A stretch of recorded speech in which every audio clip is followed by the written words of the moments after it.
Cleveland Clinic, Florida provides individualized treatment plans for excellent outcomes of health problems ranging from the most common to the most complex, even in cases considered untreatable by others. Cleveland Clinic, Florida. Every life deserves world-class care.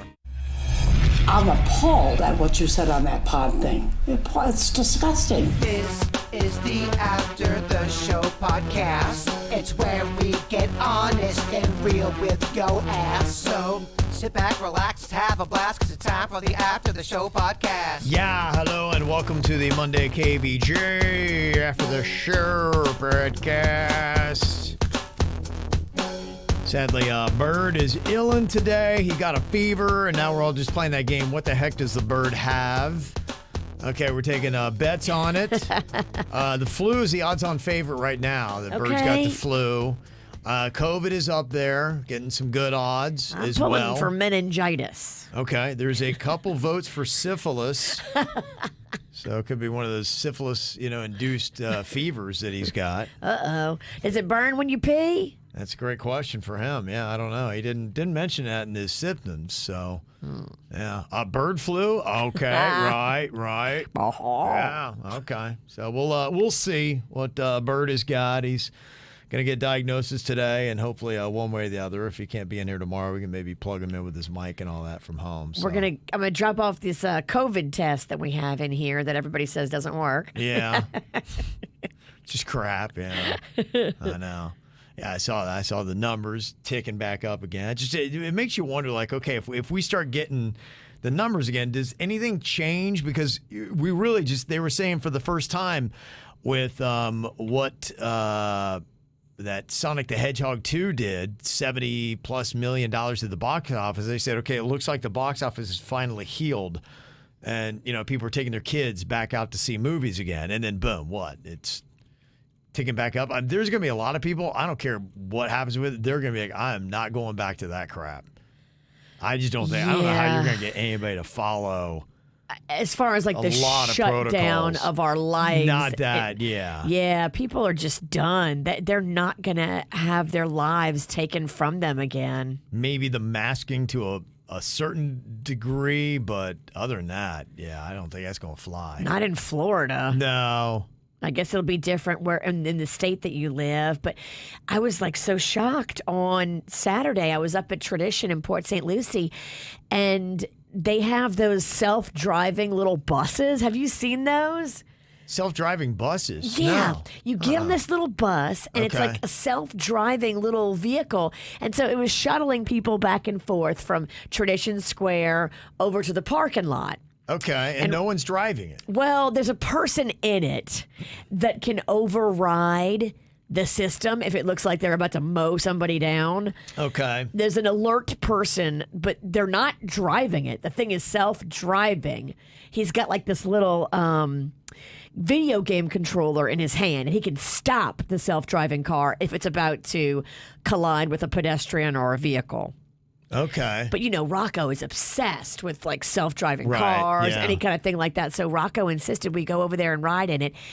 And when we got on, the guy was like, you have to wear a mask. And I'm like, I haven't been anywhere in months that said you have to wear a mask. Well, especially in the Treasure Coast up there. They're less likely to wear them, I think, from what I've seen. I agree. Yeah. So that's kind of surprising. I know. I was like, oh. So y'all didn't have a mask ready to go? Well, they were handing them out. So as you got on it, they would give you a nice, fresh, clean one. But I've got a roadie. It's hard to drink your roadie and have a mask on. And you still, even if you're trying to get fully crunk, they make you keep the mask on, huh? Yes. How are you going to catch a buzz? Well, I pull the mask down to drink and then put it back on. Okay. You ain't going to stop this. Yeah, I was going to say. Yeah, no way she's going to let that happen. There's no way. I take a 30-minute ride on a self-driving car that goes very slow, by the way. Mm-hmm. Anything other big go down for you over the weekend other than doing your blues and burgers and all that stuff and the pizzle? That was fun. I had a bunch of crawfish from a crawfish boil. That was fun. I terrorized some golfers. Okay, good for you. I was very busy. I guess, all right. And then I watched that Bad Vegan. Yeah, you were telling me about that. You think it's just okay? It was like twice as long as it needed to be? Yes. Okay. You could have put that in 2 episodes, but It's a fascinating story about mind control. And just because you're a successful, powerful, I mean, this girl was a very successful vegan chef who had the hottest upscale vegan restaurant in the country. Everybody was talking about this chick. All kind of healthy celebrities were going in there and eating in her restaurant. She was basically on top of the world. And then this guy managed to get into her life and manipulate and psychologically abuse her, take all her money, ruin her business, turn everybody. There's a lot of those. Yeah, the scam game is real big now. Whoa, I couldn't believe the mind control he had over her. Yeah. And he was telling her some whack stuff. Like, okay, I'm going to make you and your dog immortal. And she was like, okay, let me buy this. She bought that? She bought it. Well, I mean, some of this scam stuff, I mean, there's sometimes where you're like, oh, that's pretty clever. That would get me. But some of it's like, dog, you can't be that dumb. Really? I mean, you can't be giving this guy hundreds of thousands of dollars. And then at the end, they added it all up. He took like $1.5 million from her and the business and the investors. Like, come on. It's crazy. I don't care. And they're calling it like mind control and cult tactics and coercive tactics. But there's a certain point where you have to say, okay, this ain't going to continue. Yeah. The thing I always wonder, because I've been on this kick now. We're doing the binge watching thing, and last weekend I watched one Netflix show, Deseo Oscuro, Dark Desire, Virginia. Ooh, sounds sexy. There was so much sex in this show.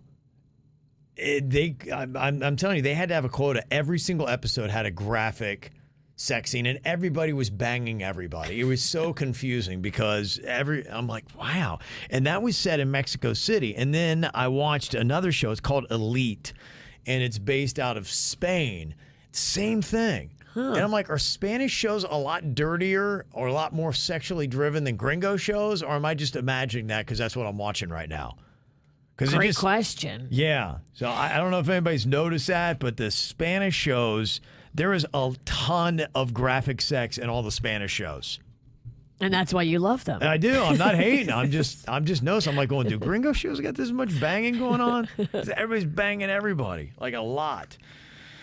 Quick note, Denise had said, Queen of the South does not have brand new episodes, so that was not good information we got. Well, they did put it up on Netflix, and it said new episodes. Okay. But I know I watched the finale, so I know how it ended, and there's really nowhere else to go. I mean, for Lord's sake. Yeah, well, what I think goes on, and this is, I've noticed this with Peacock and Yellowstone, is that Paramount, the network, gets the show, and then it takes a little while before it moves to Peacock. Because I had that happen where I got through 3 seasons of Yellowstone on Peacock, and then I kept seeing something about a 4th. I'm like, people were talking about like it was out, and then that's when I found out it was on Paramount, and it takes a while. They let it run through the network, and then it goes to the app. So, like I said, making it even more confusing than ever to try to find your shows.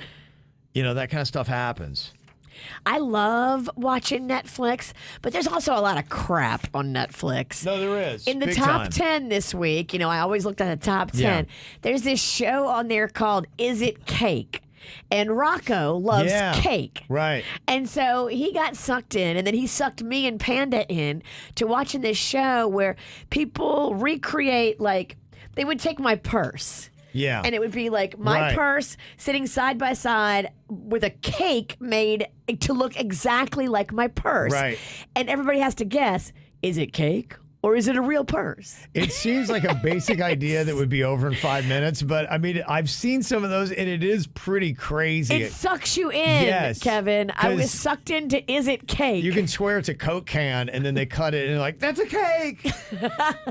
For some reason, it's the best thing ever. It's mindless, I but know. you have to find the answer at the end of Is It Cake? And so you really can't turn it off. It feels like a TikTok video, but somehow they've made a whole show out of it. Yes. It doesn't feel like there's enough there for a show. This is why I should never let Rocco pick the programming. Yeah. I've been watching so much Is It Cake? Yeah, okay. That's what's hot, huh?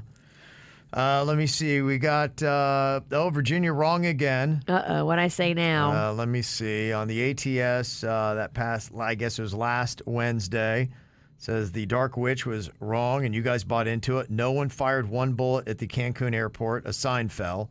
A few people freaked out and then the entire airport went crazy. I'd taken my family to the Cancun and Playa del Carmen area for ages. It is safe to stay in those areas. All-inclusive resorts will keep your time spent there. Because we're talking about how my daughter is talking about going to Mexico, I think in August. So, and she's going to be going to Cancun, staying in a resort. And then the other one was Rocco's YouTube kids had a video that T.I. spoke up at a comedy show. Next day, Dirt of the Day, T.I. had inappropriate things to say about children while he paid $5,000 to a TMZ reporter to say something else. Come on, V, fact check. I don't know what that's all about. But What? I don't know. I have video of T.I. getting on stage at an Atlanta stand-up. Yeah, he did. Yeah. There was a little-known female comic up there doing her act, and he was yelling that he was going to snatch her wig. He called her a bitch. I mean, all of this is he did. fact. It's on video. That went down. So yeah. I don't have to fact check. TMZ did it for me. Mm-hmm.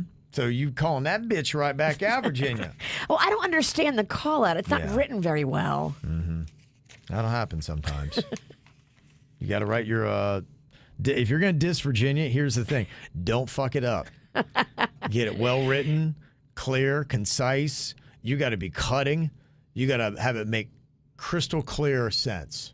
And police found no evidence of gunshots at the Cancun International Airport, despite several TikTok videos that claimed Yeah. it was gun violence between competing Mexican gangs. Because Virginia going to do her homework. She will come right back at you. It was on TikTok, and I believe TikTok. Yeah, TikTok's never wrong. Never. That's brilliant. I get all my news from TikTok and Twitter.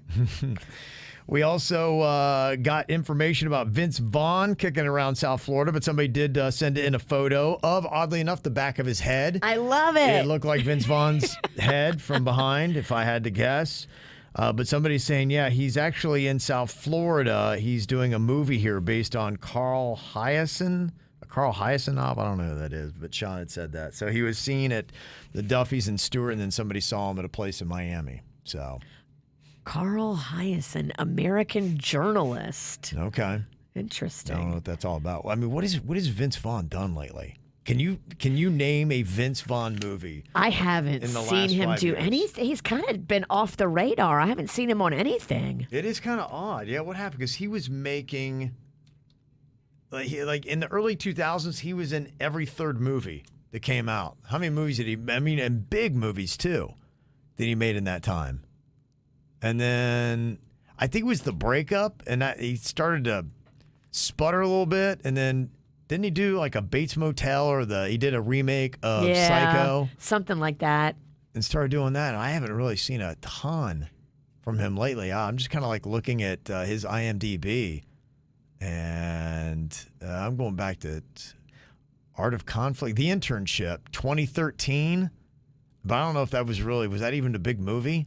And that's 9 years ago. Wow, okay. Yeah, so he's really about taking the last decade off. Fred Claus was 2007.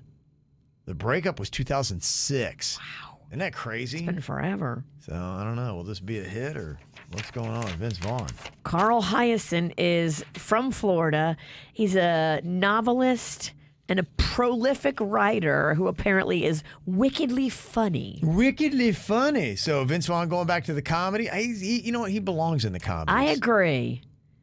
I know some people want to do that Robin Williams stuff and like, oh, I'm going to be goofy, but then I'm going to be serious. And, hey, that's great for Robin Williams. But, sometimes if you're funny, just stick with funny. Ain't nothing wrong with that, right? People love you as funny. Yeah. Stick with what you do. Now, everybody got to show their depth. That's what it is. Not me. I got zero depth. Shallow AF. Friday, we were talking a little bit more. We played that audio from when Jada Pinkett turned the camera on Will Smith on social media, and he was like, can you chill. And she's like, oh, look, you see why we're having relationship problems. And it's like, what? Because I'm invading his space with a camera in his face, in his house, when he's telling me he doesn't want to be recorded. Yeah. She came off really like a meanie. Well, now, I mean, hey, look, I mean, Will Smith's going through whatever. He's now been banned from the Academy Awards, the show, for 10 years. He can't show up to the show. He can still win awards, but he can't be there in person. I think Will Smith is starting to get a little bit of sympathy just from the comments I'm hearing, and it seems like a lot of people are kind of going at Jada Pinkett Smith a little bit. Interesting. Fact, yeah, the one that I saw was, what is his name? He's on HBO, comedian. He was just here not too long ago. Bill Maher. He did a breakdown, a recreation of a joke and like what's funny. And it really was kind of interesting. He broke it down really great. He showed everything that happened with the slap. He showed Will Smith laughing, Jada Pinkett not happy. He then talked about, jokes and what's offensive and what's not offensive. And it's really kind of, because the narrative really, his narrative and everybody else's was kind of like, what is Jada Pinkett Smith doing to Will? And maybe she's the one that lacks a sense of humor. But it also was like, hey, Will, I mean, you can't haul off, and physical violence never is worthy of meeting somebody who just told a joke. But you're looking at some of the stuff that people are now digging up, and there was another thing with Jada Pinkett Smith on the Red Table Talk that had gone on, where she was talking about how when they got married on New Year's Eve in 1997, Jada said, I was under so much pressure, being a young actress, being young, and I was just like pregnant, and I just didn't know what to do. I never wanted to be married. Oh, boy. Oh, yeah. I mean, can we not kick Will while he's down? Now you're telling everybody you didn't want to marry him? Yeah, that's kind of where it is. Now, I mean, this came out in 2018, but now, of course, the clip is resurfaced, and she talked about her own mom, who she calls Gammy, forced her and Will Smith to wed after she became pregnant with their first son together, Jaden, who's now 23.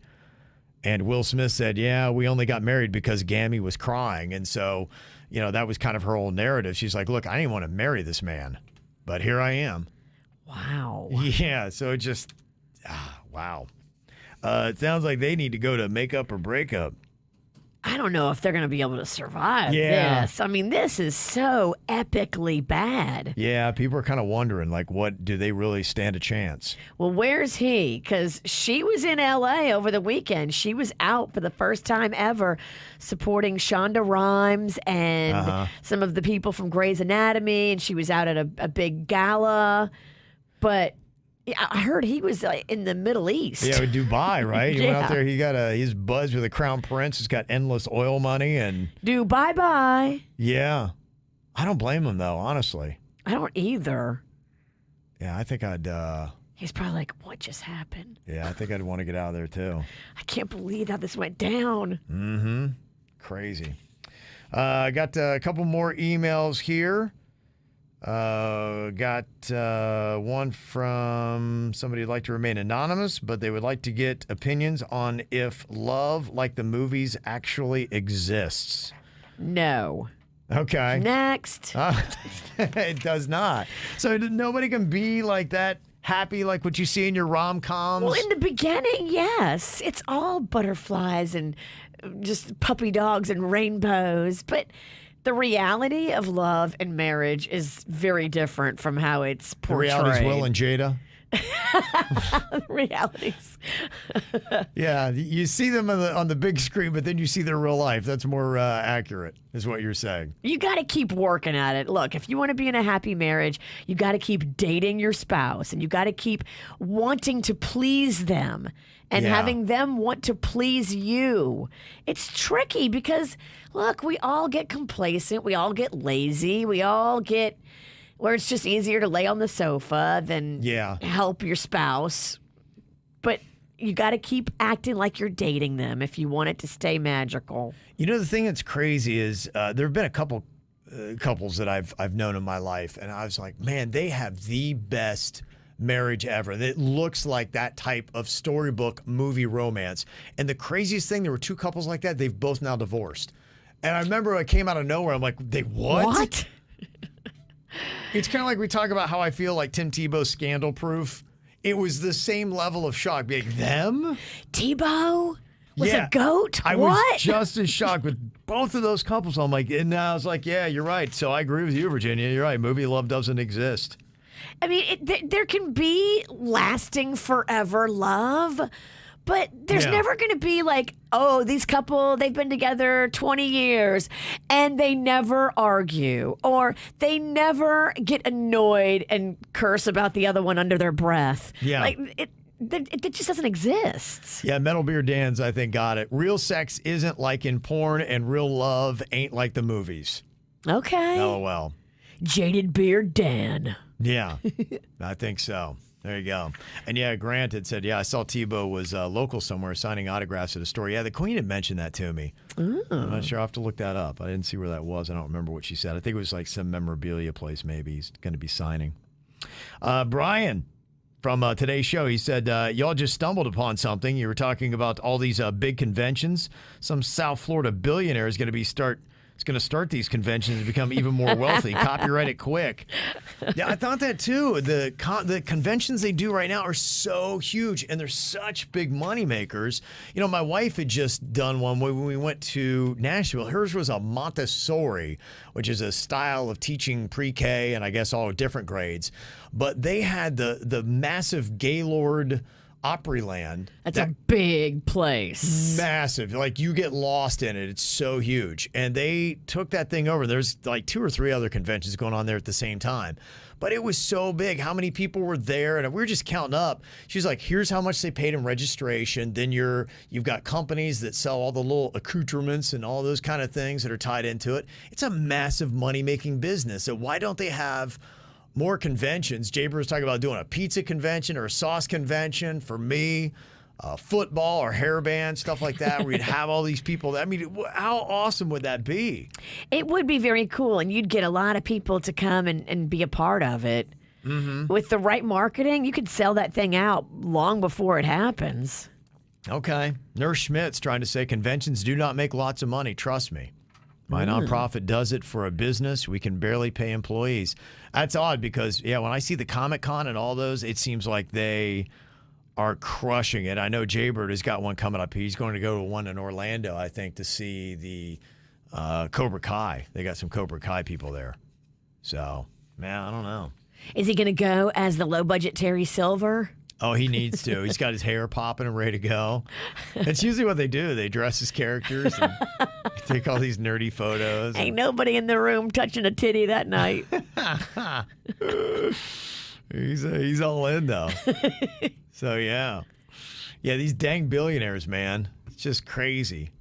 I was reading this. You know, we talk about how the land is getting all gobbled up around here, less than 1% availability in Palm Beach County. And now they're saying that, and this was the crazy line that I read, a housing broker who's selling a lot of these nicer homes, he's saying right now we're seeing the billionaires pushing out the millionaires in South Florida. So you have millions and that ain't enough. Dang. No, we talked about Forbes had said recently that Palm Beach has 11 billionaires, and one billionaire had his daughter's wedding over the weekend, and I hear there's even more coming in. They say that in February, a 16,500 square foot estate in Highland Beach sold for $36 million, and it set a record in February. Whoa. 1 month later, that record was broken when a 10-bedroom oceanfront estate was sold for $45 million. That broke a record, and now 2 other oceanfront properties are listed for $58 and $60 million. Whoa. Just crazy. Crazy. It is crazy. That's what they say is the money and the amount of money that people have that are coming in here is absolutely insane right now. And they say that what is going on is Palm Beach is now pushing off into West Palm Beach. They say parts of West Palm Beach now are being considered Palm Beach West, not West Palm Beach West. Yeah, if you're on Flagler looking over at Palm Beach Island, those homes are just as expensive. Yeah, well, they're putting in those high rises. You know that one new one they had there by Yes. the bridge? It looks like a cruise ship on the top of it. It does, yeah. Yeah. Well, they've got a couple others. It's just a bit south there. It's going to be called South Flagler House. And they say that it is likely going to be the most expensive residence in America. Whoa. When they get it done. They say that some of the penthouses will go for more than $70 million each. For a condo? Yeah, for a condo. Dang. For a condo. It's going to start at $10 million and will go to $70 million plus. That's crazy. Yeah, 3 to 6 bedroom, penthouse and townhouse.